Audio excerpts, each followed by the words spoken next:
yasa ben ani kilenya ka sabati mauni nyonche ninde kera hakilina bilasirali kene sigiliye ni nyongolo boliuye yoru kiu ni nyonche trupo ania fe Mani Traoré ale kumbe kene kan flebawla ayi dantige ki kan nisonja yira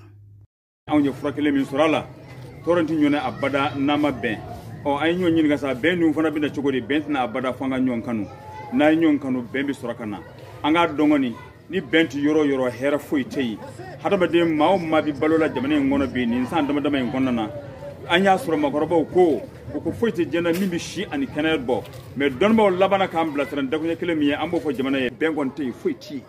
donc fanga bende anga nyon laji ka nyon blastan ni da ko nya dama dama ye mimbi saka jamane yi sinsi un saban ture ni ale yuwaru marashi fina ka unyema ye akumbe kene kan akafola foi denkelente seka nya jamane ngono ni shifina ka ute o de kosoni ko inkanga mine ni baye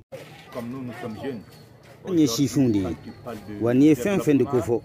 ibe shifundi kofo ni ko ben shifun ni ko ben balia shifun ni ko yirwa ani takanye o fana shifundi ni ya takalage shifun wulude ko bela jerlen ko nege musula ka o matoko kenen kan flebawla hamsetu maiga yidantike kikani sonjaira ango ni sira ka min famu ni kenena odi ka fofo denkelenti se ka tabenko ben dronde bi se ka ke sababu ye ka fen bela jerlen sabati yirwa takanye kalan fukata se anga keneyama ni bela jerlen sirlendo fenkele minna odi ben odi koson anga nga fere na suga bela jerlen tike minu maseka se kenenga nan taraso anga koma sigin kuye odi ye ka fo ka nyeful kuye anye min soro ni kenesanu mainka ela jerlen benna kan ka foko ni na nyona kenu sigili de biseka ke sababu ye kan hakili jigi anga dambe wula kunungo Isa Kulubali ale fana kumbiye nuno ambe kana min kampi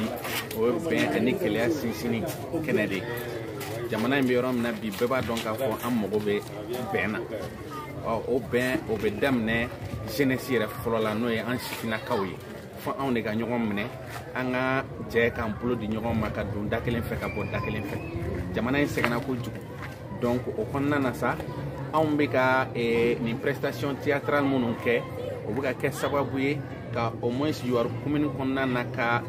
mogo keme wulon wula ko ni sensibiliser ndalemba la ka fofana ambe mogo sensibiliser mimbe chaya no ere GOURDO BOCOUM VOA Bambara tokola kabo YOUWAROU